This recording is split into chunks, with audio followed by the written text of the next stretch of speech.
the money for some ice cream and staff. Gets to stop and everybody just was great. So thank you, everybody. And I don't have cancer. Yeah. Steph, you were gonna chime in? I can chime in because you guys were freaking amazing, and the helicopter ride was awesome, dinner was awesome, the whole event was fun, and we just all had a blast. So thank you to everyone. And, like, we got to know people we didn't like have that circle of love, like Trevor and Sadie. Like, we've always talked to them and everything, but we got to know them, and it was super fun. We just had a damn blast. Oh, our blast. I got to know Trevor really. I know. All that money is the casino's money, didn't we? Tim took the money, I donated them. Yeah, Tim picked Purple out, purple out. Yeah. Love it. Thank you. I want to fill KWRI's bucket, which Marcus is here today to kind of cover this. Super excited about some great things coming our way. This is I keep getting more and more excited for this year. Anyone else? Speak now. For forever, hold your peace. What? All right. Yeah. Okay. Yes, Yeah. please. I mean, it's like you take it for granted, but Sean Jenke took our call, answered all of our questions, and just knew everything about what we didn't know. And it's just like that happens a lot. I just really appreciate that. Yeah. This might be the first meeting no one's filled Bradley and Lauren's bucket. Yeah. We were gone. Moving on. Was it so lonely without us here? They were. I bet it was. All right, what's happening this week? Paint the Town Red classes. Who's already participated in some of this? Painting it red. At the end of this week, we're all getting red tattoos, so it's going to be a super fun kickoff. Brokerage sponsors or what? Brokerage sponsor. Marcus is flipping the bill. All right. I've got a red. actually doing the tattooing. I was listening to you how to make a tattoo.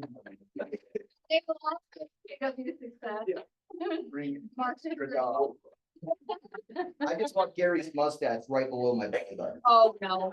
That would be so great. But at the end of this tattoo, I'm going to tell you about how left-handed it is. All right. Oh, wait, this 11th seller financing CE, that's next week on Tuesday. Dry your eyes. I will not be here next week. Oh, thanks, guys. The whole week.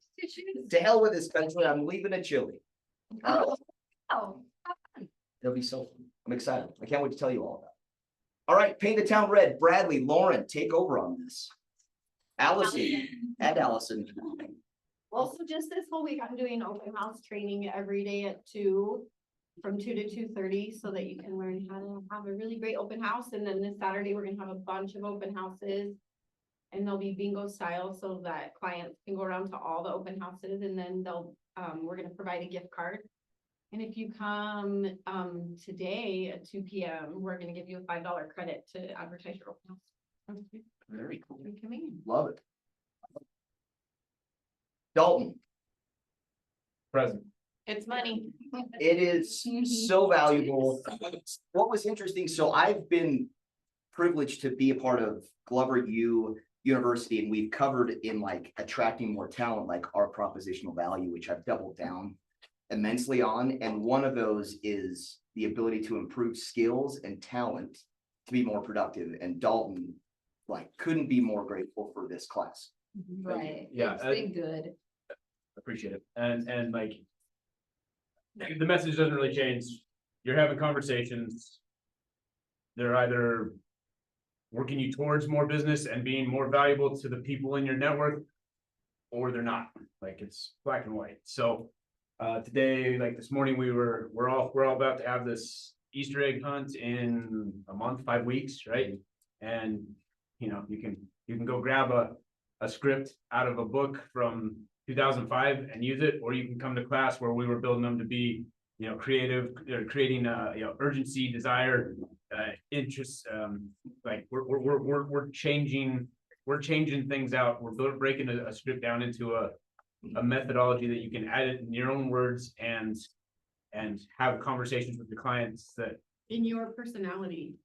Yeah. right? Because it's who you are. It's not, I don't want anybody sounding like robots, and we don't do that. So Anyway, rest of the week, tomorrow, we're gonna have conversations, we're gonna do the same thing with conversations at an event, then Thursday it's conversations after the event, and then Friday we'll do conversations, at an open house. So, if by chance you're having conversations, come on in. Love it. If by chance There's not, business. with the door. Something really cool. Phil was on our growth call and he gave some cool stuff. I'll share with you. Yeah, let's go. All right, Christy, our beloved ALC member, is running one of our awesome team meetings, which I'm super excited about. Give us a teaser, Christy. A teaser is what it says on the screen. Or eliminate your success. So, yeah, I'm gonna share some real world, real life, and you know, helping you guys elevate your businesses and your, you know, your personal too. Like it all goes hand in hand. So I'm excited to teach this one. Tissue boxes will be provided so we can all cry and get all the emotions out. It's okay to cry. I'm really excited. I've been working on this class since last year. And last year was my biggest year of my personal growth. I felt like I really feel like I, as a person, can say I built the growth myself. And that's what kind of inspired this, because I was thinking, gosh, if I was feeling this way, maybe other people were too. And so I just want to share that and some insights and ways to help you guys elevate. I love it. And Christy, I was fortunate enough to see the curriculum and what she has prepared, and I'm excited. So mark your calendars. It's going to be so great. All right. Laser firearm training, not real bullets. So no one's going to die, which is a shame. You always got to have a little bit of risk when you do shooting, right? This, You should sit there. I love you. I'm trying to bring more rusty energy. So my energy is more like the negative side versus some positive and upbeat. Well, this is fun, like Friday, March 21st. Make sure you mark this. This will be super fun. Love this. Has anybody ever done like a laser training class like this before? Laser tag count. Yes. I've done a lot of that. Yes. There's a safety thing, so you guys can pull that up. Oh, But it and has to be me. done before participating. Wow. It's Lauren, you're getting technical. $3.99. $3.99 is our issue. Watch your middle. All right. We good? You guys all got it? All signed up? All right, if you have not, we will not have a team meeting on March 25th because we are highly recommending this class. I've gone over this with Johnny, who's the regional director, and Shoni. This is going to be extremely valuable. Seats are limited. So if you have not registered or signed up for this, please do so. I think this is especially with where we're going and what we're implementing, this is going to be a huge boost for your business and definite tool belt or tool to add to your tool belt. I'm going. I'm going. So that helps. I signed up. I'll meet you guys there. I'm coming from the side. Out loud. Who's gonna be sober?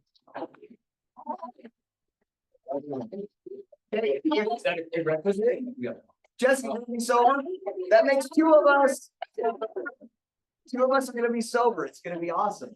What better way to learn? If you guys missed out on family reunion, register now. This is the discounted price, and I think those tickets go up after the end of March or April. That would be. It is in San Antonio this year. Who's planning on going? No. That's too far. That's too far. Can't drive there. You can. You want me to make it now? Because the prices will go up. I really. Do you want to see if I can talk for 10 hours straight? Oh, good. See, I don't want to listen to you talk for 10 hours. So much cheaper. We got so much business accomplished. I am, Bradley, I'm losing power. All right, Lauren brought this up this morning. You guys, have you seen this? That the costs have gone up? Just wanted to make you aware what's happening. You guys good on that? All right, of course, as always, we have to give our TCPA clients, make sure you're following all the guidelines and rules and don't get yourself in trouble. All right, big news. Turning the time over to Marcus. There is one slide. One other person. That's with this. Whatever. Okay, I don't know what it is, but you can pull it up whenever you want. Just the selfie of us in Vegas. How is everyone? Great, good, good. I love, I always love the energy of our team meetings, that it's not just Tim up here talking, and the feedback from the group, like it shows our relationship, which is fun. So as you guys probably saw in the news yesterday, there's some big news with KW, which I'm excited to talk about today. And I talk about what it means from Keller Williams International standpoint, but also what it means for us here locally. But I want to take a step back to business planning clinic of last year. I talked a little bit about a group that I'm a part of called For Future of Real Estate. And in that group, about a year and a half ago, me and the founding members, we came together and said, what do we really believe about the future of the real estate industry?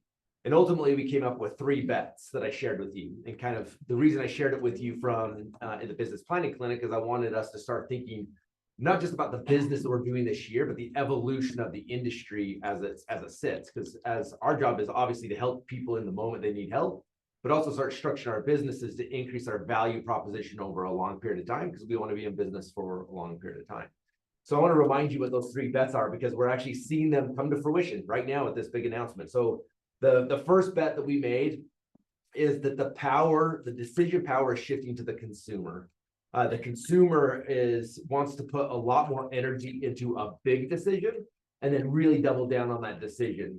And what that means for us as real estate agents is they used to put a lot of time and energy into choosing an agent, and then also a title company, and then also a mortgage company, and then all the remodel decisions. Now they really want to double down on the relationship with the agent and have the agent guide them at a higher level through the entire process.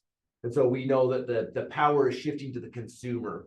The second bet that we're making is that we're going to continue to see these consolidation of services. So we're going to see mergers, acquisitions. We're going to see a lot of, what's that? Steph's party. Oh, sure. The classic, it's the chair. But we've already seen this happening a lot with either brokerages merging or brokerages buying mortgage companies buying brokerages. A lot of you are partners with us in our mortgage company, our title company. We're going to start seeing more and more of this happen as the consumer starts saying, I want consolidated services. I want them for a fair price. I'm going to trust the professional to take me through it, which leads to the third bet, which this is the one and two are already happening at a very, very fast pace. The third one is the one where the battle is still going on, is we believe that the agent will always remain the center of the transaction, where there's a lot of money being spent from these big financial tech industries and frankly, like mortgage companies are taking this approach too, is if they can be the top, everyone's fighting for the top of the funnel. If I control the relationship with the consumer, then I'll have a say in all the transactions that happen behind it. But the good news for us, and I really believe this to be true, and will be true if we as agents step up and elevate our game, is that we as agents will be the center of every transaction. Because if you look at what like AI is doing, which by the way, I really highly encourage you guys to go to that AI class, because AI will play a role in your business moving forward, whether you like it or not. Is as important as technology is, but AI has the ability now to replace a lot of functions of humans. But one of the things they will never replace is our ability to consult emotionally and physically through a transaction.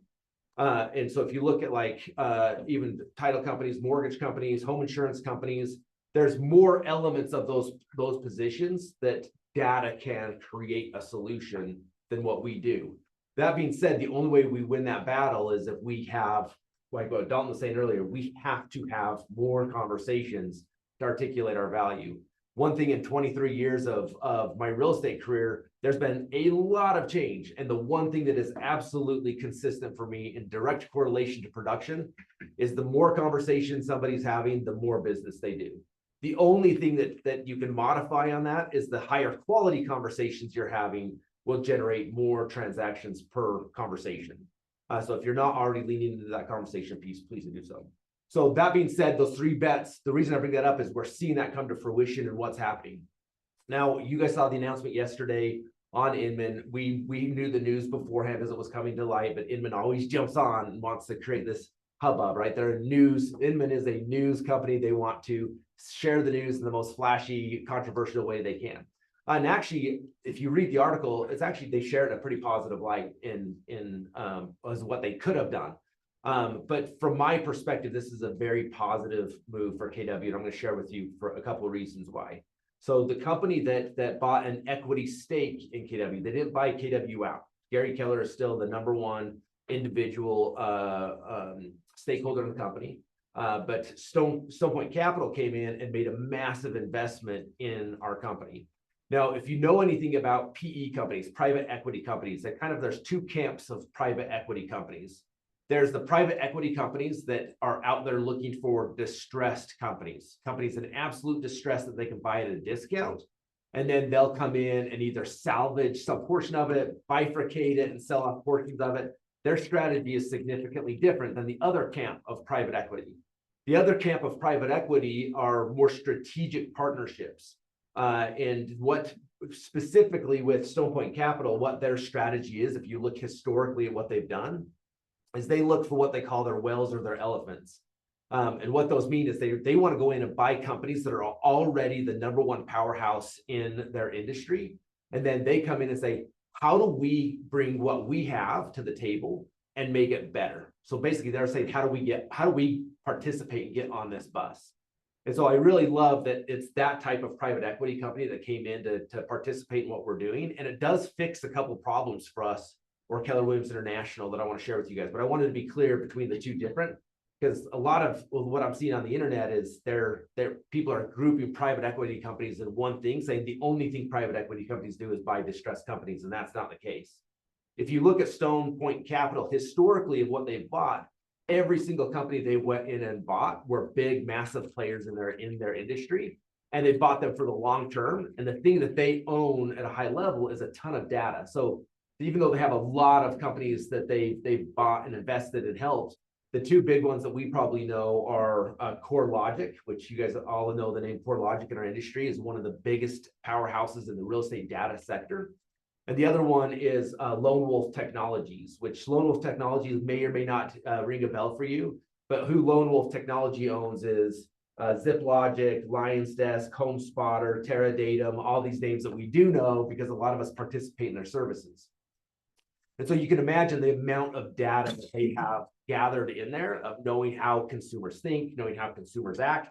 And this is what I love about who bought into our company is we go back to the 3 bets that I believe are happening in our industry, is that technology company said, we have all the data. We understand consumer buying patterns. What is the best way for us to deliver this to the consumer? Yeah, They went well, a it's hard to different hang in route there, than financial, dang. tech companies who say, That's- let's build tech to skip the agent and go to the consumer, where they said, no, that this company's done too good at building relationships with the consumer. How do we, instead of fighting them, how do we partner with them? Yeah, oh my So goodness. what triggered this conversation for Keller Williams is a lot of you know and love Mo Anderson, who's been a massive part of this company for a long time.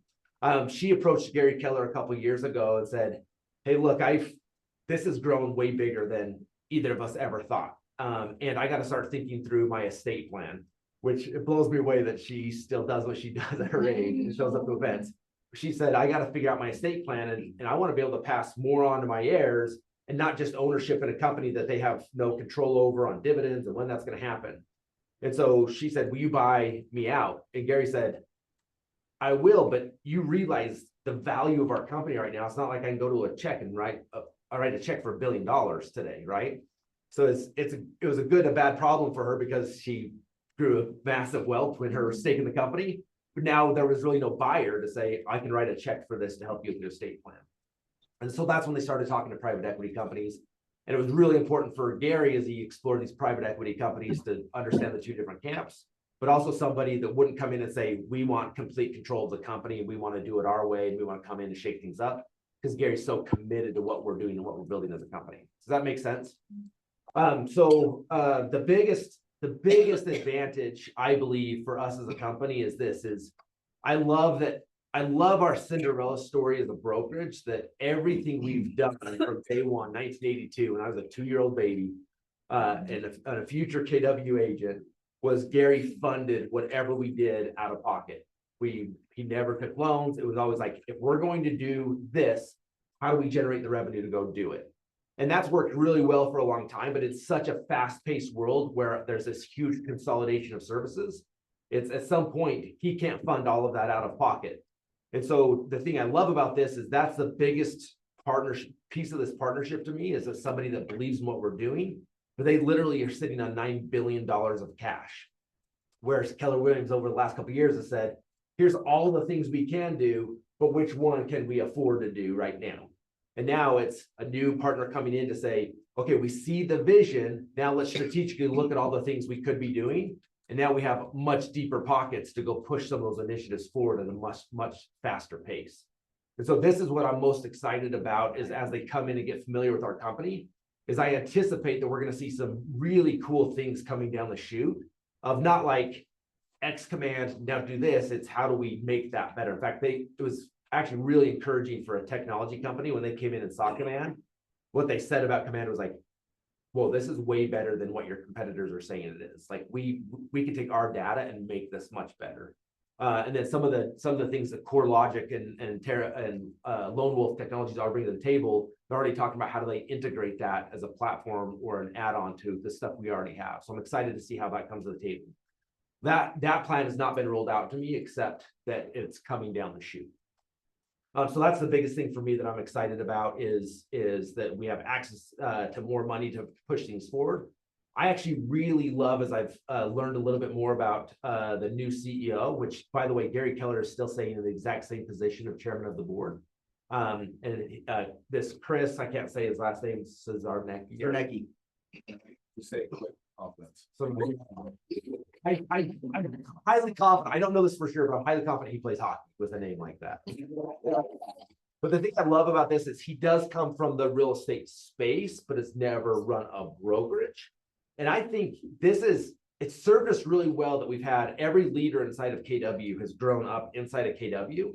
And I think we have a really healthy perspective of the industry, but it's not the only perspective. And so one thing I'm really excited about this is even though Gary and some of the other team members are still the majority owners from that stake of it, it's bringing in a new perspective to say, but have we thought about it this way?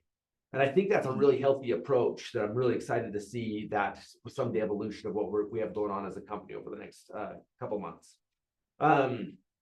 Those were the big talking points I wanted to roll out today. The most important thing for us as this group is there will be some changes going on at Keller Williams International from how do we implement the strategy. The strategy won't change. From a local standpoint, I will tell you this is that our GPS, our business plan for how to run the brokerage, nothing's changing. For you running your real estate business with your GPS and your 135, nothing should change except you probably should get it out and execute it. But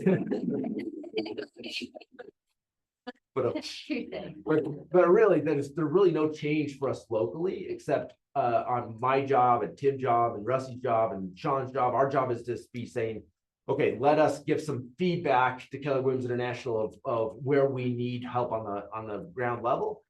Let them pull all the data together and take that strategy and come back with a game plan. And then our job will be to filter that game plan coming from Keller Williams International to us locally to say, here's where we think we should be executing the new tools that are available to us as they roll out. But from that perspective, there's really no change on a day-to-day basis, except just a little bit of a weight game to see what they bring to the table and then how we're going to implement. But from my perspective, really, looking at a pros and a cons list, is I'm having a very hard time like finding cons to put on this list with this move. I think it's a very positive thing for us. What questions does this spark for us? None? Can I add something to this? I think the beauty of this is Gary gets to focus his core, which is agent production. That's his passion. That's his love, right? He always said on his gravestone, it's going to be real estate agent. And so this allows him the autonomy to focus more on things like the MREA and the 2.0 and getting the agents into production, whereas growth and the logistics side that is oftentimes the most difficult, that's where Chris shines. Like one of the things that was on there, he took one of the entities from a $950 million value to a $5 billion in just a short period of time. So his talent to grow is phenomenal. And like Marcus said, the tech aspect of this will be phenomenal. Possibilities are endless with this. Yep. Is Zarnecki where did he's not a part of Stone Point. It just happen at the same time, or he is working? So one of the funds that he ran and built up and sold. Is associated with one of the companies that Stone Point bought. He's kind of just built himself up inside that organization. And that's where they became familiar with him, saw what he did with some of their other companies. This was the next opportunity they felt like he was the best match for. Do we know if Stone Point has an exit on this? That's one of the things that I looked at too, is particularly looking at like which camp they fall in from a PE. But if you go to Stone Point Capital's website, look at the companies that they're involved with, like they're a major owner of MetLife and these other companies, is generally speaking, they're buying whales that they want to ride with for a long time. Okay. So it's not a like, hey, let's come in and fix these couple things and then re-put it on the market and sell it to whoever's going to pay the most. It's, we want to be a part of this legacy and build it for long-term growth. More management? Yeah. Than like recap? Management, and then obviously there's the big play for them too is there, what is the synergy between the other companies they own, right? So if they get more agent base using some of their other services, but it'd also be a value to them at a cheaper price because they're part of the sister families, that's a win for them in another way. So there's more wins for them, but like for any subscription services, which a lot of their other companies are subscription services, a longer term play is a better play for them. Good question. Any other questions? Okay. Back to you. Thank you, Thanks, guys. Marcus. Big hand.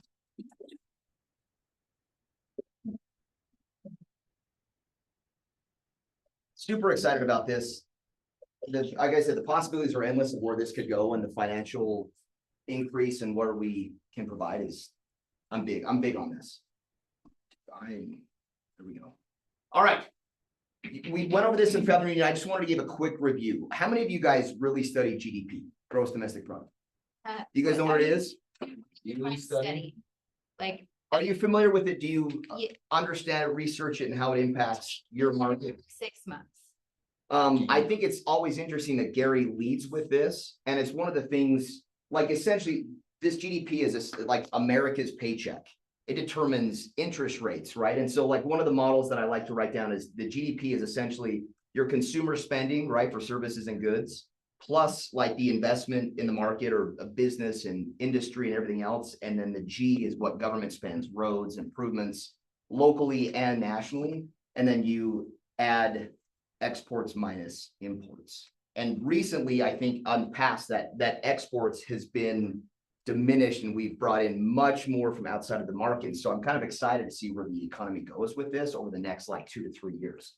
But just to kind of like go over some of this stuff, the cool thing about understanding numbers, we are the product of our past. Like human nature does the same thing over and over again. It's the same thing with the market, why the numbers are so important to know and how we can kind of scale with that. Obviously, we had 2 interesting things that happened, right? The things that happened in 08, 09, and then obviously COVID. That increase over just 1 year from 2020 to 2021 is just wild with what that did. Anything stand out to you guys that you want to bring up? Like it's the thing with real GDP too is you have to subtract also the inflation. Go ahead, Jesse. Do you think that part of the increase in GDP is related to like the subsidies that were given out and like the free money. economic boost payments? For sure, like that's why these 2 markets, I almost say like it's false. Because right, we rescued banks and all the things that happened there, and then we printed what?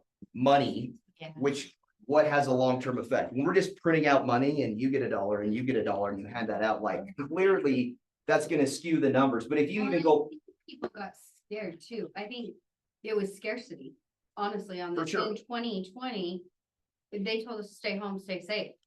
And so there was so many agents, and I mean, I was coaching agents to keep them coming back and doing their business. And so I think it was the government was scaring the out of people. well, for sure, and you have to look at this, this is nationwide. Utah didn't see that No, we decrease as didn't. much as most. Like if you looked at the California numbers that I was a part of for a couple of years, it would have blown your mind. Las Like, Vegas was bad too. You could get on the Yeah. freeway on the 405 and there'd be 1 or 2 cars. Like it was wild. But obviously that boost of interest rates going to 2.5% and things like that definitely spurred the economy. How much of that was actually real? So those are kind of the 2 anomalies. But if you go back, it always does this dip. You guys know this with real estate, but understanding the GDP and how that impacts, it's a huge impact on our interest rates. Because you have to account the inflation and what stimulates the economy. Yeah. Does anybody else notice that every 10 years it dips? Yeah. 91, 08. All you old souls know what happened in the nineties too, right, Right. Marcus? We're the same age, so I can see. I was gonna say. But like this blows me away. From quarter one to quarter three, like how insane is that?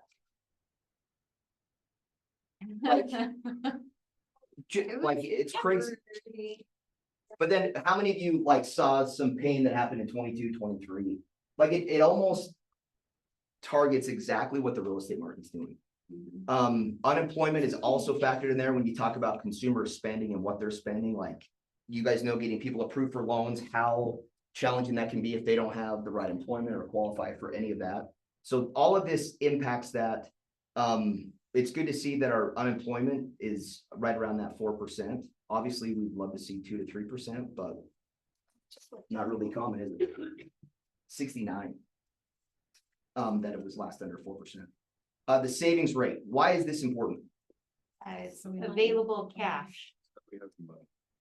It's, no, I mean, that, well, yeah, true, like what cash people have to work with. But you also have what the savings interest is, right? Anybody that, if you put money just in your savings, we talked about this a few months ago, like, is it actually gaining you interest? Are you doing something that's over 4 or 5%, which is why real estate is always the safest investment. Well, now, didn't we see a trend over the last like 2 years of people dumping all of their cash into real estate? Like the wealthy weren't holding on to money, they were buying estate. Right, because it rides inflation. Yeah, so I'm not saying that that's part of this, but I think that's like that big of a dip, but I do think that's part of it. I think recently I saw there was $5 to $8 trillion in savings, and all of it was at a 0.09% increase. Like, so sitting on the money, like, these are things that are good to talk about with your clients and where that investment makes the most sense. Inflation. Now, this is interesting because we didn't run the inflation. Usually it's nice to see the inflation next to the GDP, because that inflation, if you have a GDP at 4.5%, you still have to subtract that 2% of inflation that's in there. So the true real value of that GDP is actually just 2% instead of what claims. Some of the risks, what are other risks that we see that's happening? Like, obviously these natural disasters, wars in Ukraine that we're like funding, things like that come to pass. Trade, immigration, regulation, spending. You see these tariffs that are coming in. I know on one of my other businesses in manufacturing that we export a ton to China. Those tariffs are brutal, right? So China is reciprocating the tariffs that we're planning on putting back on there. So those are things that will impact the money flow and what comes. All right, really quick, just wanted this because I really want to get to our panel, right? Hey, Tim, can I make one quick comment about the GDP that I think's important for this group as it relates to home sales? Is if you look at Tim's equation up there, GDP equals, well, you got to think of sectors of a market in there as well. So for example, the real estate industry is one industry of multiple that plays into the US economy. And so one of the things that I think is really important for us to pay attention to is GDP needs to be negative for how many months to be considered a recession? Or how many quarters? 2 quarters in a row, they'll consider it a recession. If you look at the graph of GDP, sorry to go back, We're good. it looks like there is no recession going on. However, if we mapped out the GDP specific to the real estate market, are we in a recession? Our segment of the industry is in a recession right now. It's important for us to know that as we see days of the market increase, we see some element of price softening, particularly in other parts of the country. And so one of the things I'm encouraged that overall our economy is strengthening. And by the way, the early reports coming out for this quarter will be a negative GDP across all segments, which would have to happen 2 months in a row for it to be considered. But you may have seen the Fed already came out and said they're now talking about 3 potential rate cuts this year, where before they were like maybe none. So it's interesting to see how it goes, but everyone's watching our industry right now and what that looks like. But we should be showing up in our industry as understanding that there is a recession going on in the real estate market and that people need a solution right now. And how that plays into the bigger conversation. Jesse? Well, so we just recently saw a bit of a rate drop. Do you think that's because they've already chatted about it? Tommy, what are your thoughts on this? Yeah, I think chatting about it helps, but yeah, I mean, I think they're seeing the overall picture of unemployment going up. I think they're seeing interest rates are trending down. So they're. Well, I think So, if they I guess continue in to- this if they continue case, to talk about it. the- Rates continue to come. Well, so the Fed would be lagging behind the actual trend then at that point, Correct. right? And that's exactly right what you said. The Fed's always lagging behind because they're dealing with lagging data. And then there's another lag behind that, there's what's actually happening, how the Fed shows up, and interest rates And then for the housing. consumer from a mortgage standpoint. So the conversation piece should be then, don't wait for the Fed to actually act on those drops. They should move sooner than the Fed drop. Or it could be because things move so quickly and there's some uncertainty there. If a consumer waits until rates have dropped, by the time they get to the table and start looking and thinking of strategy and things like that, by the time they actually put something on a contract, rates may have shifted again. So our job, again, increasing our value proposition with consumers, if we believe this to be true, we're seeing the writing on the wall, we should be having the conversations with the consumers today to get them in the queue. So when rates do drop, they're already down the path, ready to pull the trigger. They've already got the pre-approval letter from Tommy. They've already like narrowed down what we're looking at so that they can pull the trigger, not start the process at that time. Which is why it's so important that consumer spending is like the first part of the formula. But like, if you, like the 2.8, if we add that, if we go to inflation, where we at? Right, 2%, like we're not great. Which would be interesting if you overlapped, what's not on that graph, inflation graph, is if you mapped real estate inflation on that graph, it would be off the charts. But if you look at it right now nationally, it would be, it's negative. For nationwide, it's negative inflation right now, where we're still seeing inflation across some other segments, which is making the economy in general look robust. With our Appreciation or inflation?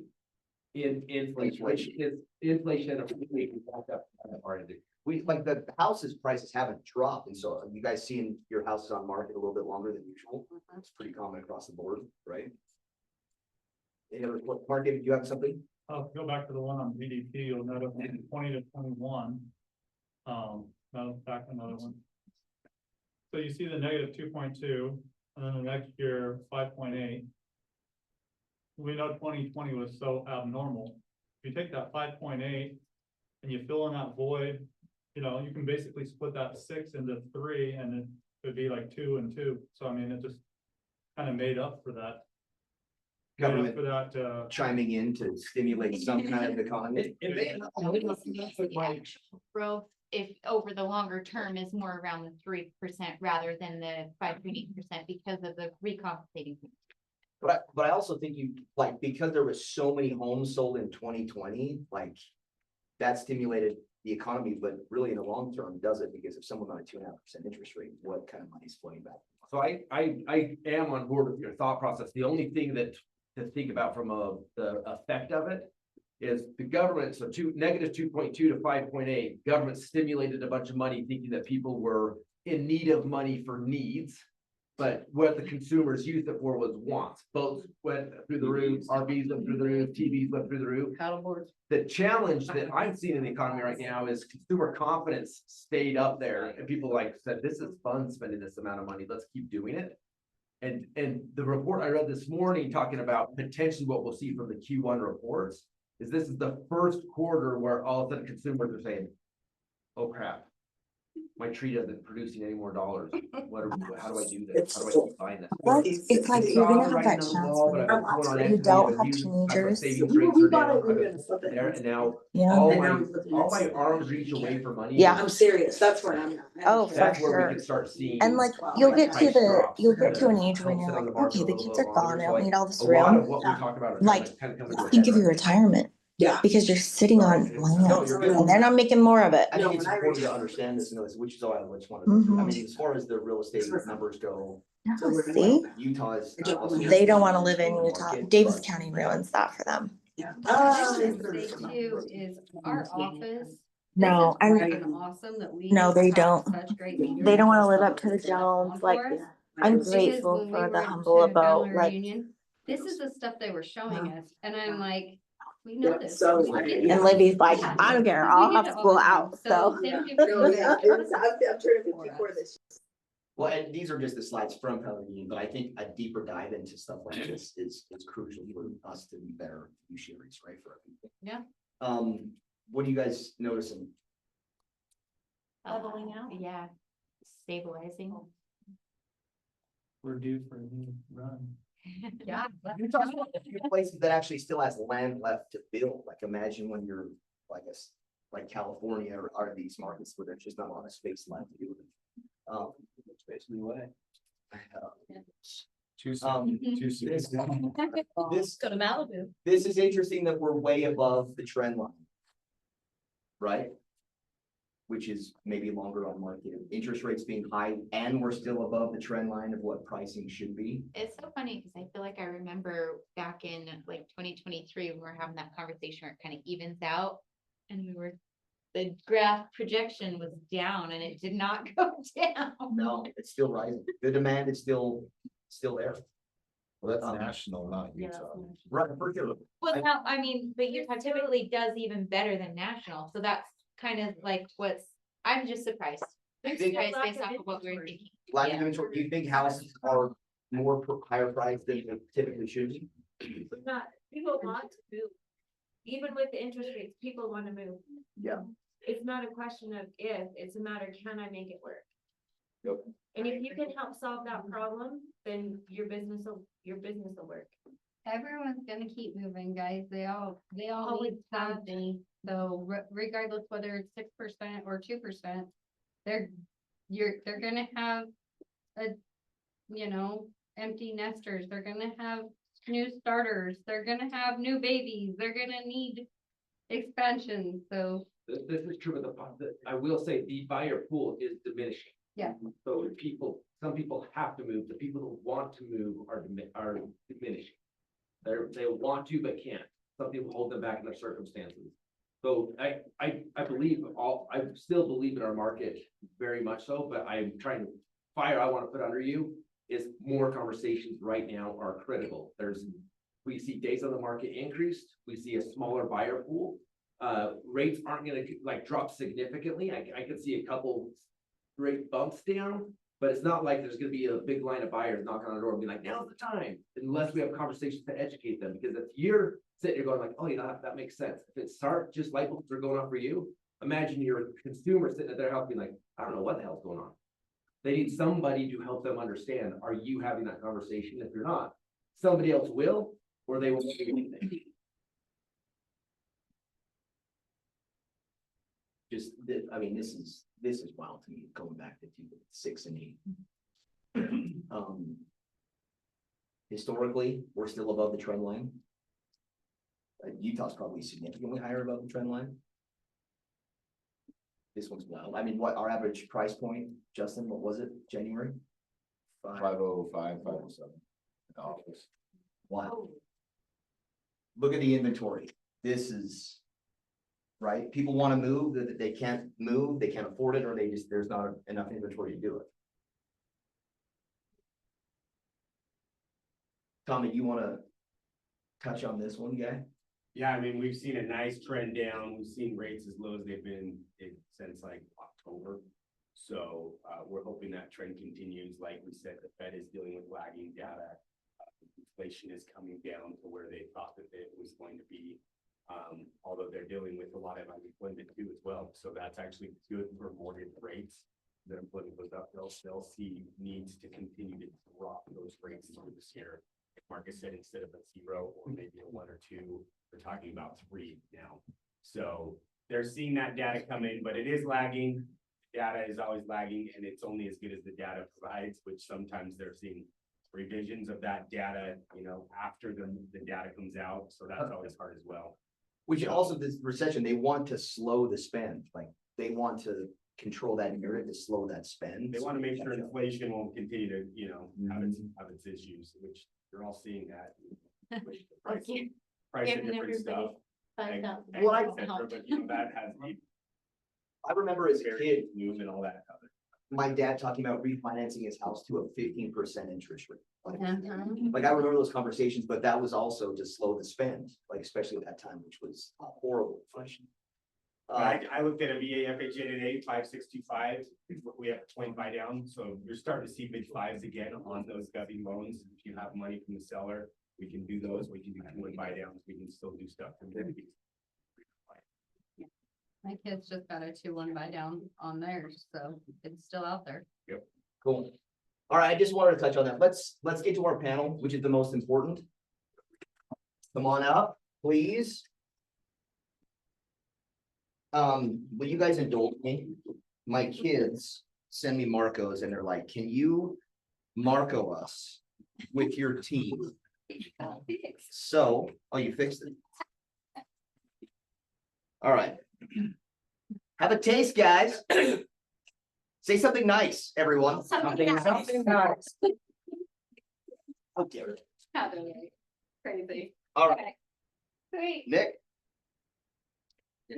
You're on here too, right? Caleb? Oh. I can be. That's Bradley. Kayla, you volunteered. I did. Hey, really quick, since the food is here, are you guys, Yeah, you So can does it take get breaks cold? like. let's have our sponsor, Acclaimed Home Warranty, Steve. I did volunteer myself. Well, I don't want you guys having cold food. Steve? Yeah. I think she went to.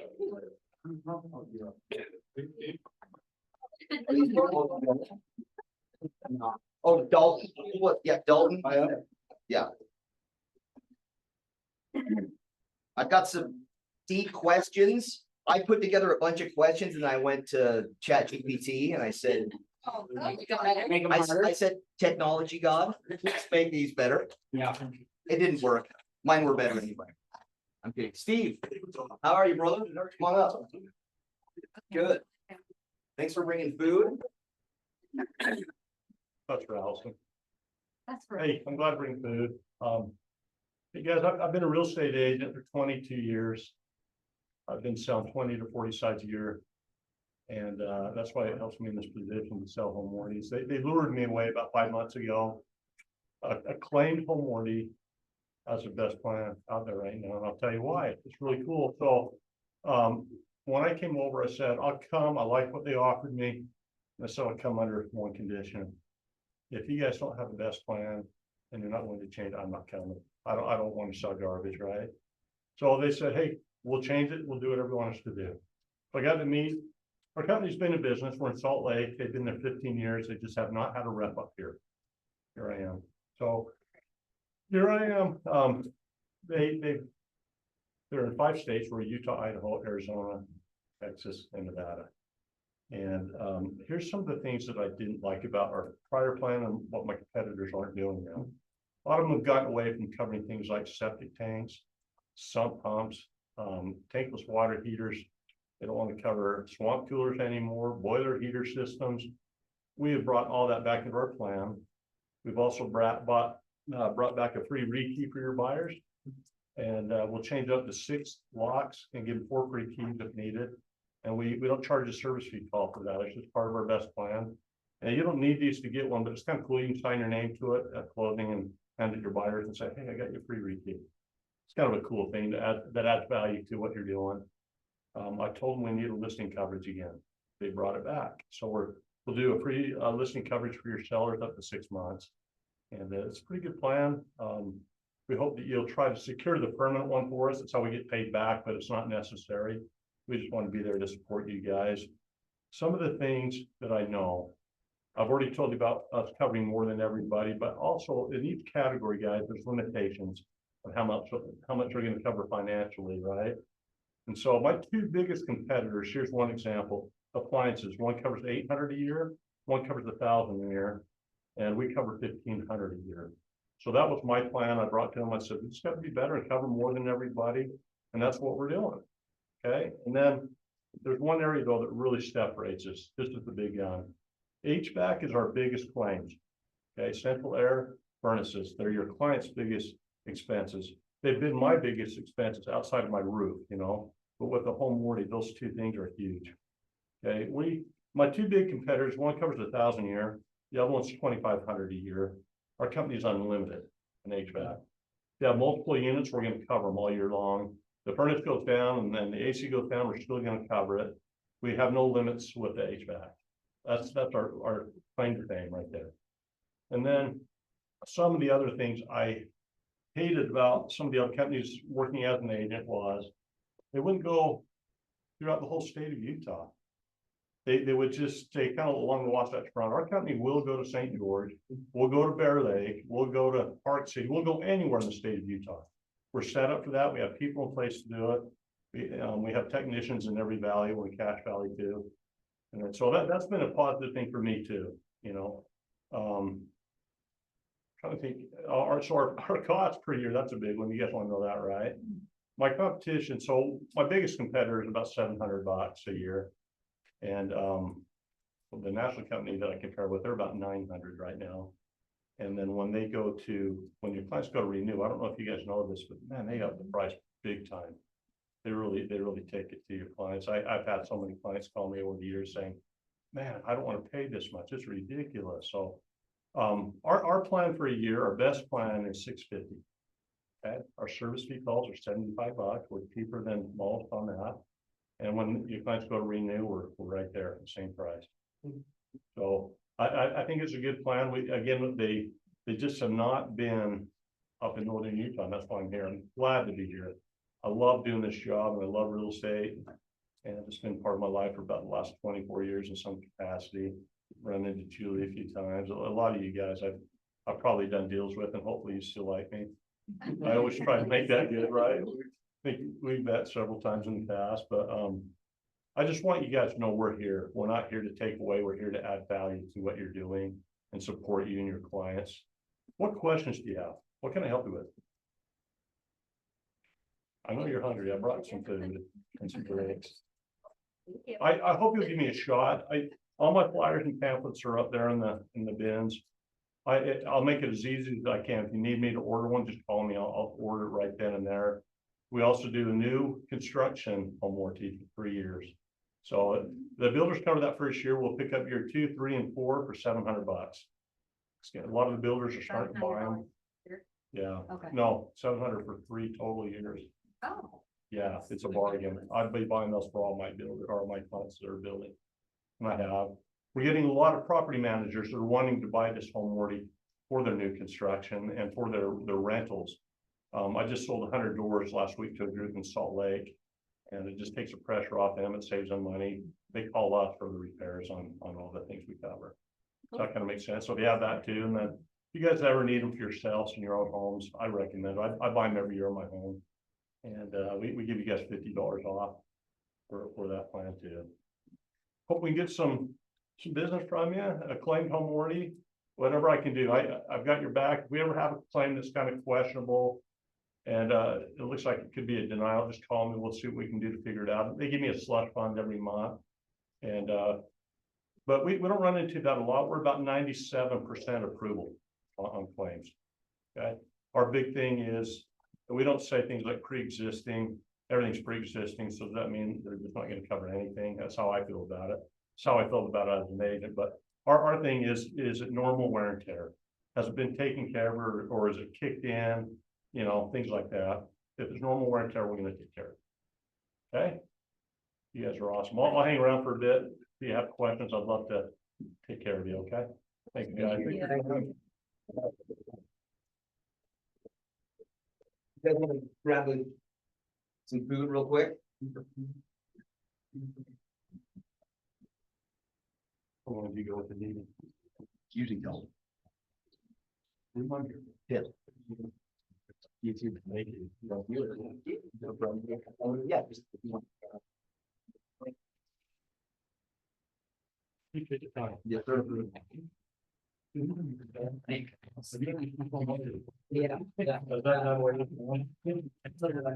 Yeah, probably.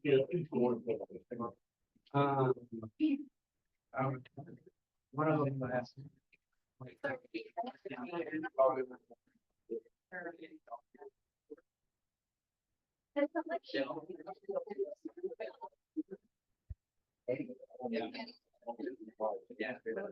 No, pretty cool stuff, no surprise. Yeah.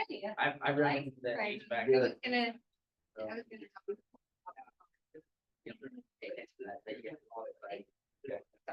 I'm like, they made us do it and it was really cool. I was going to do something. No more real estate. Well,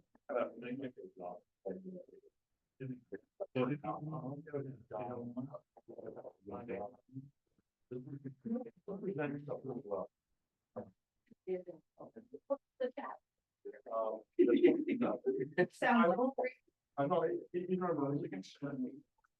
It's like me, honestly, they're good. I haven't talked about that kind of stuff, but I can't, you know, I don't think they need that, we got, I think kind of looking at the one of these. Have a carbon plan right here.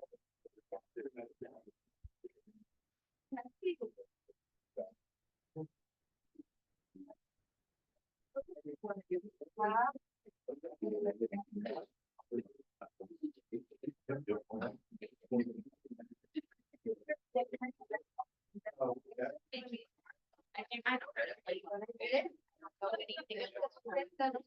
Yeah, it is like that. What is, yeah, I've never. what is it?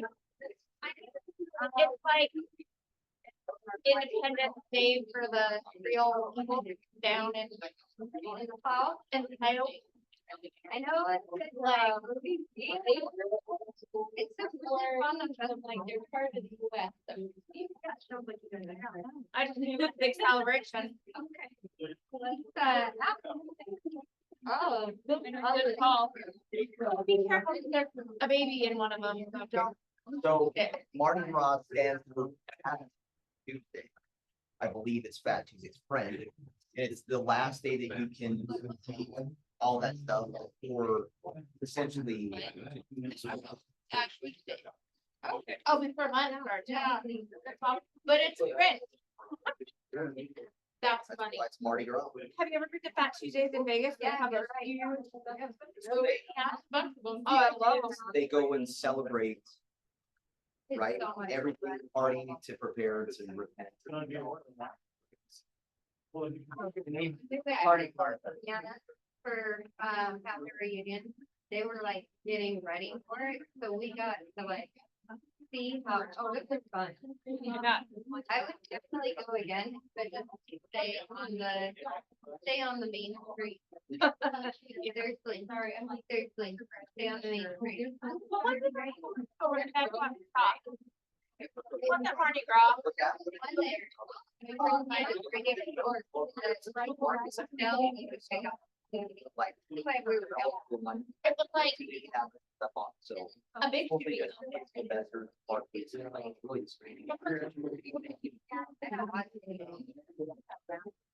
really exciting. So it's, Are, yeah, we're. I was like planning on bombing. Oh, Actually, no. It happened like in Louisiana, like the day before. yeah. It happened in Yeah. Sterling and, so. Oh, it's still beautiful down there. Like, they have the only place that you can really develop. They don't have. Yes, thank you. Yes, I love it. Still has rainbow, broke ground. He's going, so I go Saturday to Sunday. For like 3 days. I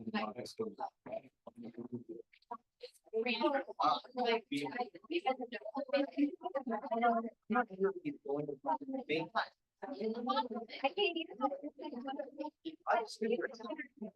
I will. I promise. Take it back. Actually.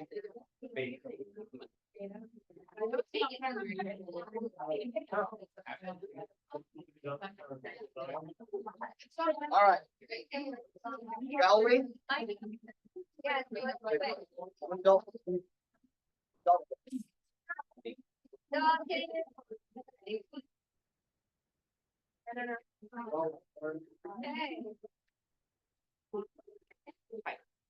Salt back there? Yeah. Yeah, you're open.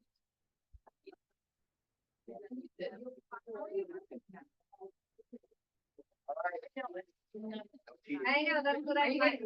No, okay, good. All Okay, right. good. So I kind of lumped in some of my questions, one, general experience and takeaways, two, business growth and strategies. What's that? I can't whistle. You can. Not like that.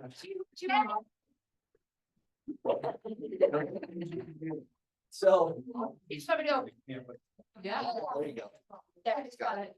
So general experience takeaways, business growth and strategies, networking and relationships, mindset and motivation, actionable advice for the audience. I got That's the that big one, right? It's one thing to go and learn what are the action steps. So I have questions in each of these genres. Is there a favorite genre you'd like to pick from?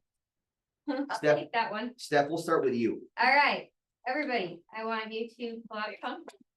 Right now. Okay, so it's the power of relationships. Your book of who and having the right contacts. Who trusts you and understands and knows your expertise. So I want you to think of one person really quick. And I want you to thank them for their support, thank them for being who they are. And I put I love you on the end of it. So I did. So Me too. yes, it's super cute. So one person that you can think of that you've done a deal with, that you just appreciate, that you want to do a deal with. Pick one person really quick and just tell them, you know, I was thinking of you. Thank you so much. I appreciate it. Love it. Dalton, I specifically wanted to ask you this question. Was there a particular speaker or session that stood out to you and why? Yes. I know you were dying to see someone specifically. Yeah, I got it. So But you don't have to go there. No, if it's not him. This will blow all your minds. I went to Phil Jones twice. Because again, I believe what you say matters and the more conversations I have, somehow seems the luckier I get. But yeah, if you want to talk about Phil Jones, I do that every day at 9 o'clock in the morning. Come on down. Probably my favorite of, I mean, I took 10 different pages of 10 different sections of notes. But I went to the CEO summit, first time, wanted to check it out, extra $300 purchase kind of thing. And I was leery because I didn't know if it'd be worth the spend and getting there early and all that crap. But it was worth it. So if you guys are thinking about it in the future, they put the energy and effort into bringing in some speakers that I could have left after CEO summit and gotten my money is worth for the week. Jay Bear, he's like an analyst consultant, and he also happens to be the second most knowledgeable tequila guy in the whole wide world, but that's not what he was there to talk about. He's there to talk about client experience. He says, don't think too big. It's a million little things. Client experience is a huge part of my business. In my opinion, it should be a big part of your business because it's what separates you from the other 2,500 agents in this MLS. And he broke it down into three things: quick, clear, and kind. Those are the things that his research said everybody cares about. This is not just real estate, but general consumer feedback, right? Quick being, we care about as a consumer our time more than ever. Clients interpret speed as caring and responsiveness as respect. Sit on that, right?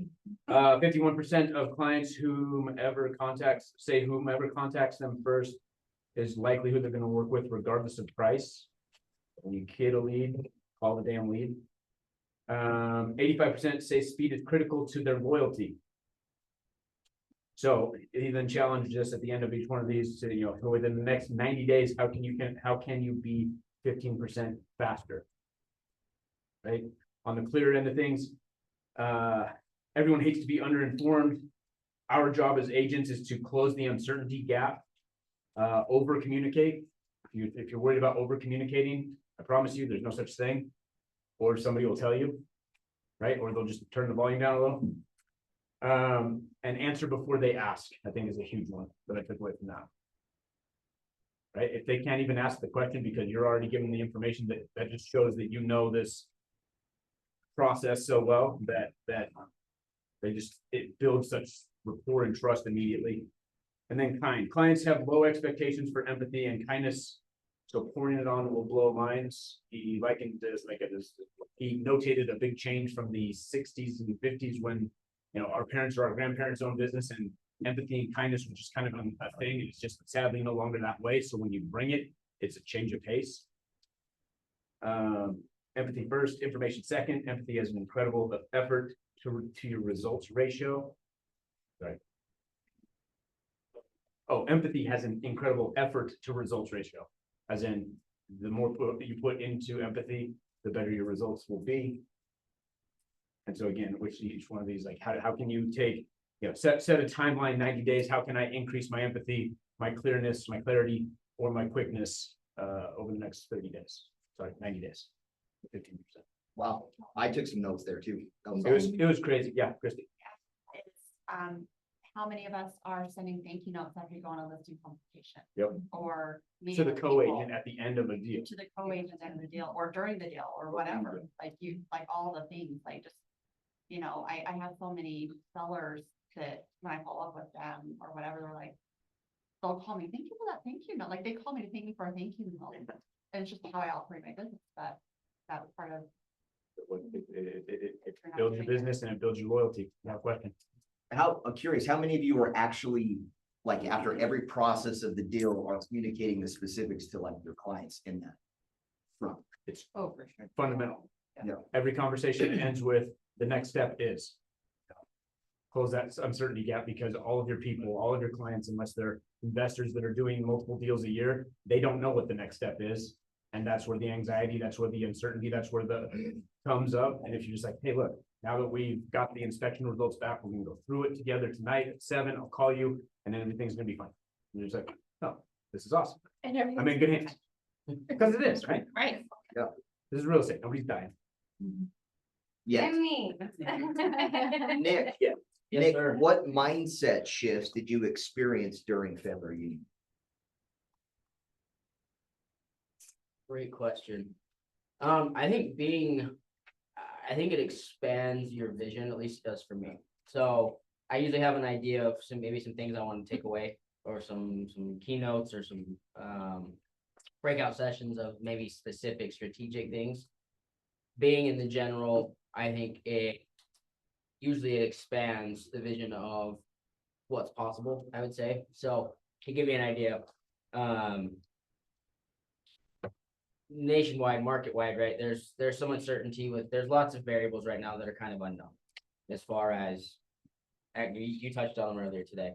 One of the things that Gary brought up when he was talking about annual sales is he said, on a national level, we basically are viewing this that we've bottomed out. We're at the bottom at 4.1 million sales, or whatever it is. That sounds low. 4.1 million transactions, yeah. And so in my head, I was like, oh, we could go, you know, up and down. And with their panel, they were basically like, hey, we're viewing this as the bottom, more or less. Like, we don't think we're going to go any lower. And it kind of just gave me a different perspective of, you know, I think I'm a smart guy, but they're a lot smarter than I am. And if that's what they're viewing, we'll run with that. Now take it to obviously our market here specifically, and we kind of extrapolate some of that out here. But that was a long-winded way to say, I think the mindset shift was, it expands what's possible, and it gives you different viewpoints of problems. His mind, he was more social. So he should. Oh, we're always pretty social. We're more social with our group here. In that same vision speech, I love the comment he said, don't wait to buy real estate and give it time. Yeah. Right, so like that's like that mind shift, how can you communicate that effectively to your clients, right? Yeah. All right, Kaylee, Jamie Lima was the keynote speaker. What resonated most with you for speech? Well, Vegas in general for me was like a big acceptance of like how I ran my business and everything. I felt like all of the panels that I did sit in on kind of solidified that I've been running my business the right way for me, and that real estate for everyone is just different. And so for her, it was really cool because she kind of went against the path of what you should be doing. And so for me, I really connected to her because I've ran social media for the last 13 years, where 10 years ago, people were like, oh my gosh, you should get into social media. Like that's going to do crazy things for your business. And I'm like, oh yeah, it is. Like I'm already doing that. And so I think just learning from her that she just went the opposite path because that's what she felt was right. And I feel like for me, and I've had a lot of conversations with Dalton, I feel like I've just been like, yep, this is my path. This is what I'm doing. And then now I'm like looking up and I'm like, oh, like there are better ways to do this in different ways, but kind of some validation that there's different ways to do it. You have to follow with that. Well, Nick? I want to chime in because this fits with one of the things that she said is she said being authentic does not necessarily mean you will win, but being inauthentic almost guarantees a loss. And I think it goes with what you're just saying that Yeah. that was your, That was my- authenticity, and you're very authentic with what you do. And so I thought that was really cool. The caveat of like, 'cause authenticity is pushed a lot, but it doesn't mean that you're necessarily like, that does not guarantee a win. Yeah. But if you're fake, that will guarantee a loss. Yeah, well, authenticity is not a guarantee of success. Inauthenticity is a guarantee of failure. There you go. Beautiful. All right, Steph. I've got, oh, do you have something you want to cover? No. Run the interview here.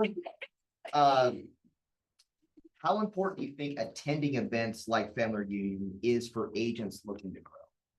Ooh, I think that we get there and we have so much that we are learning, and you're learning from the top agents in the country, marketing with them, touching shoulders, all that good stuff.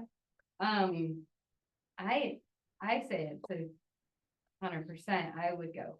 So, as far as that goes, I feel like we learn here and we go there and we learn more there.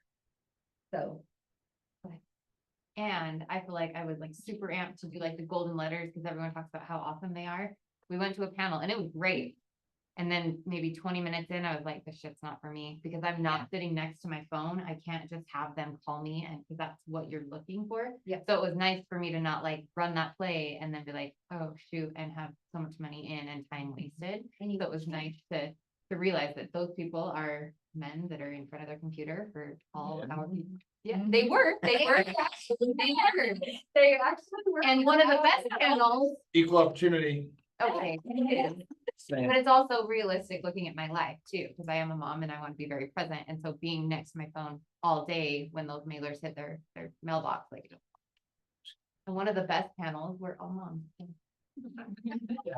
Because it resonated with me. You would have went to that panel and you'd be like, oh, I don't want to be here. You would have walked out of that. The women should be with their kids. Okay. Where's HR? Also, it says, you don't buy at the top of the market, you buy at the top of the moment. And so the other thing with that is 38% of people right now are mortgage free. About that one for a second. And then our new normal is 6 to 6.5%. We just need to know that here because we're not in the twos anymore. And so as we sell that, it is 6.5%, could be less.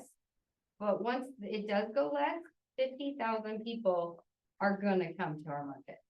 So, and then just, what was the other thing?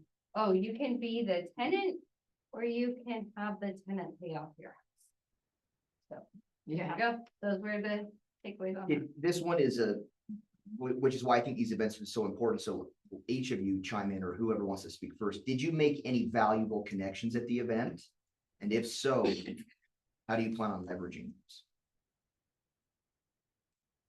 So part of our strategy is we wear the really loud suits specifically to attract a certain type of person at the events.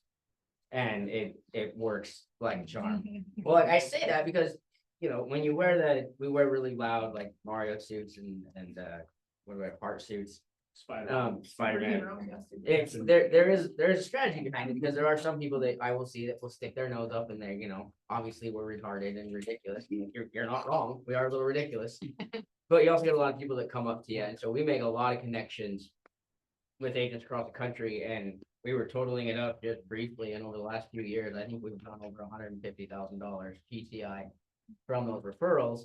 So that's the monetary side, but then also I think the relationship side is you meet a lot of neat people, and then going with the agents from the office, it strengthens those relationships, bonds, whatever you want to call it, so it's more enjoyable coming into work and rubbing shoulders with the people around you versus man on an island. So, yeah. I love it. Dalton, you were.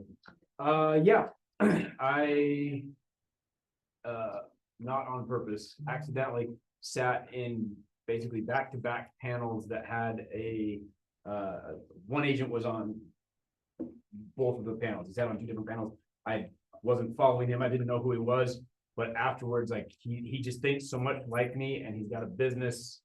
He like owns the Pebble Beach kind of market, and Carmel Valley, and he's gone from, I think he's been in business 6 years, 7 years, something like that.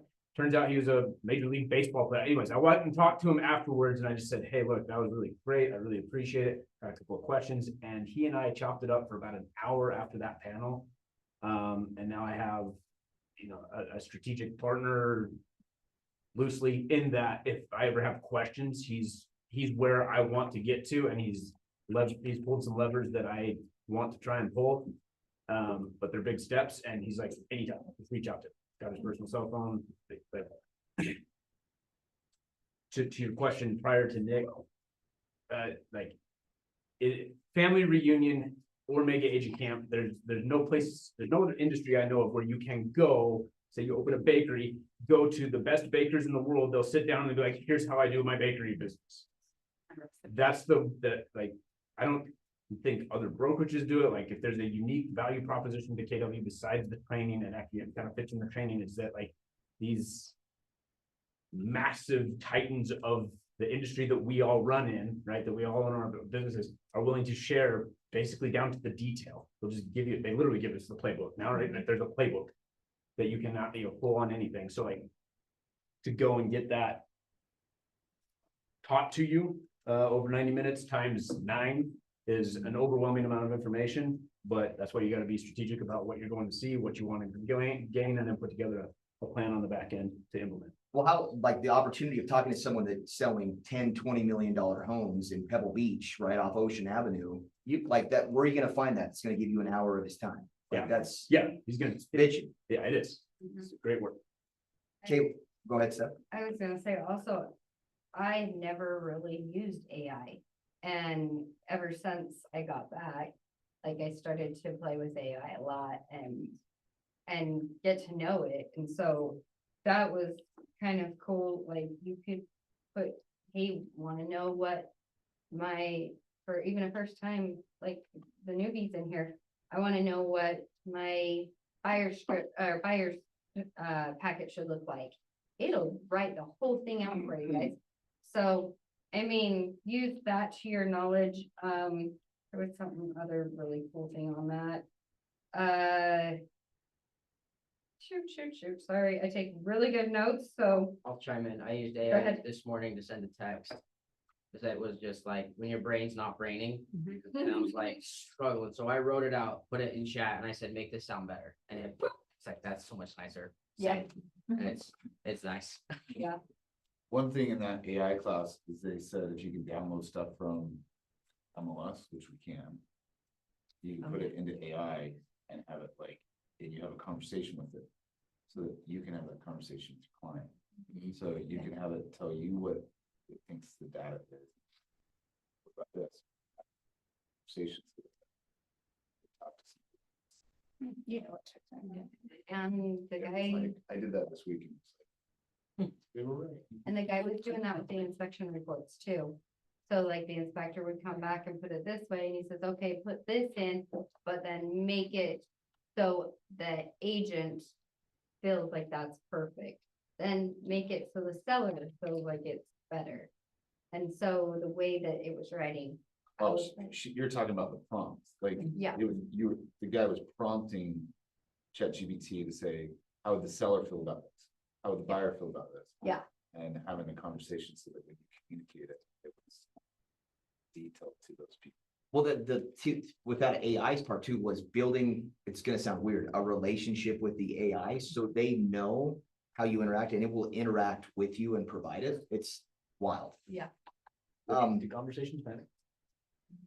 parent. That's kind of fun. Deal. What will, ChatGPT. Kaylee, what's one thing every agent should start doing immediately based on what? Wow. Yeah, that's a hard one. My startup answer was happy birthdays on Facebook. Started 3 years ago, folks, if you're rich right now.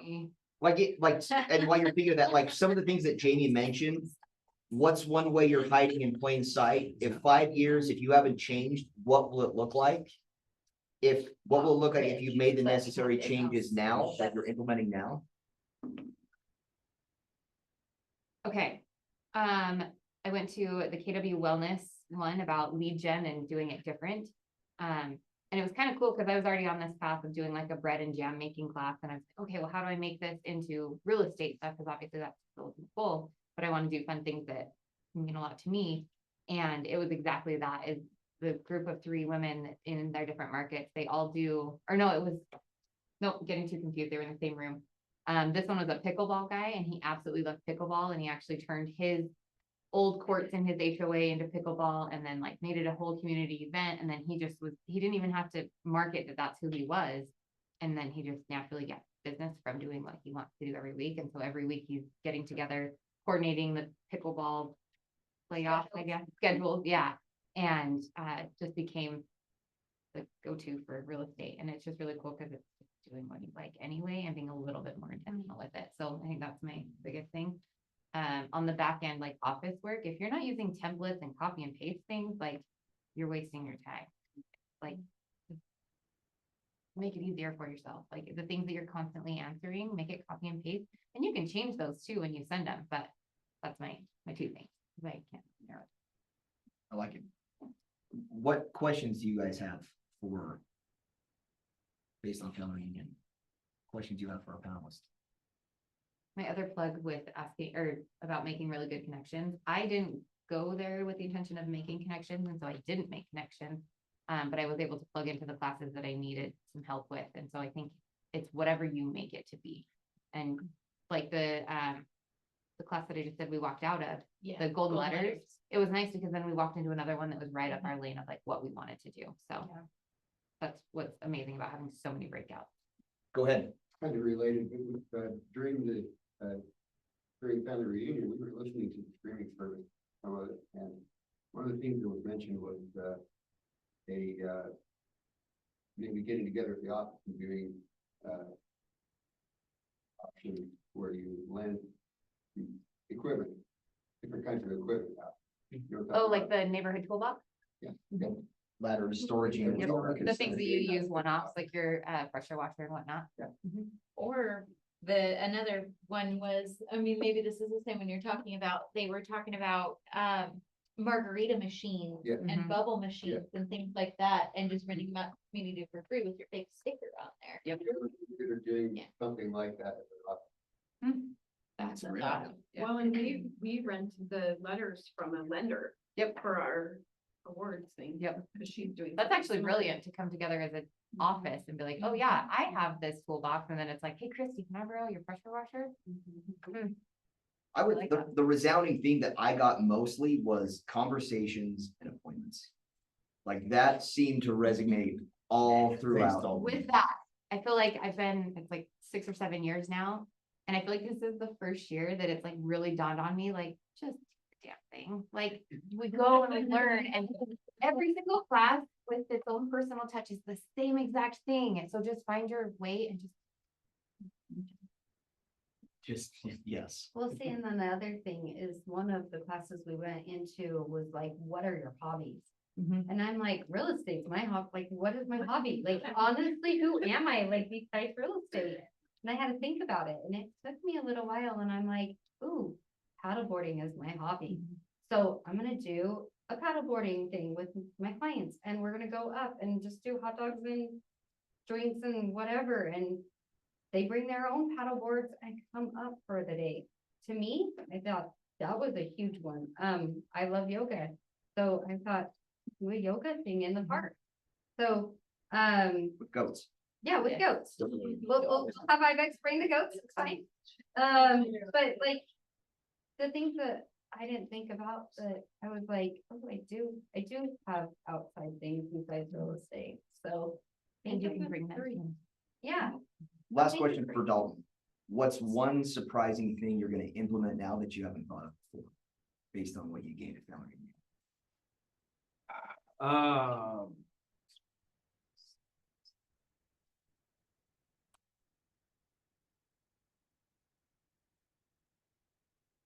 Surprise. I don't know if it's necessarily a surprise, but let's go with, it's gotta be a better strategic system and purposeful attack is my Google reviews. Like, I got on that train a little bit and got off the train, and it's like here and there I think about it and I try and but in the world where I want people to go find me and know me, and the people that already do, to tell the world about me, that I sat through a very solid panel of agents who have made their business off of just simply being the powerhouse in the Google review sector. And I'm probably a lot like you. I was probably, I got my Zillow profile, my Realtor.com profile, and all Facebook, blah, blah, blah, blah, blah. And at the end of the day, I think the surprise is quit wasting your time on all that other crap. Google's all that matters. Although if you want one to send to people, your homes.com one, if you fill it out all the way, it looks perfect. Just in So case Google you're and wondering. homes.com, yep. But yeah, that's probably Because what. you put that in Zillow, homes.com pulls it from the MLS, so you look pretty awesome straight up the gate. Just saying. Which is sick, and Yeah. Homes over Zillow, but Homes is still I, not yeah, our friend. no, so. you're- yeah. And Cool. Any other questions you guys have? Sean? What would each of you give advice to someone who hasn't ever been into a Kern Rebuild? you get so much learning and opportunity that you don't have here to grow. And we can talk to you guys about it all day long, but until you go and put your feet in the water, you're not gonna get them wet. And you come back super freaking motivated. And you Showing up wonder here at why, 7:30 in the morning. you wonder why Almost every morning, ever since we got back from Vegas. February and March are our best months, and you wonder why. It's because we just came back from, and we have that energy to push forward. So, I would say go with a plan. My Yes. maps coach hit me with like, what's your major gonna be this year at Family Reunion? I was like, as in reference, what are you gonna study? What are you going there to learn? If you're brand new, never done a transaction, still trying to figure it all out, your major would be general studies. So go pick some stuff that looks like it might be interesting and do some learning. But if you've been in it for a couple of years or decades or whatever, what's your goal? Go with a goal. Begin with the end in mind. I think that bounces around the walls here, right? But that helped me a ton, because the reality is, especially if you like good education, I could go to Family Reunion for about 4 weeks because of all of the stuff that they offer that I want to take. And so when you have to whittle it down, having a Polaris of some form helps. Mine's not nearly as inspirational. You've spent more money on worse things than you'll spend on Family Reunion. Just go. Family vacation, you didn't want to go. Yeah, I didn't say, let's be honest. Or the Legion So- of the Call. Or the, yeah. Pretty small here compared to get some other things, so. We don't have a lead problem, we have a conversation problem. mhm. Okay, Six. Steph, anything else? I had one other thing, but I gotta figure out where. Yeah, hold on. Yeah, maybe not. Go ahead. Oh. You have to let go of what you want if you want to grow. Or what you're doing if you want to grow. So, if you wanna grow, come and go with us. One thing that was cool too is do what you don't want to do today Yeah, in the morning. in the morning, because that's Keep your it out best of the way. energy. Big hand, guys. If anyone wants to discuss, you know, Chris and my vision and the research I've done on him and whatever else, like, come talk to me. I'm happy to discuss it and what I think. how The I new feel about it. Mhm. Oh, okay. Chris Bradford. Yeah. I was. You wanna talk about Chris Bradford and all the crap that goes on back there? Go give him a hug today. He'll be He's in the happy. middle of transmittal, so Oh, don't go give him Don't up. go Leave give him him a hug alone. today. Leave Chris alone. do it next Tuesday. Thanks, guys.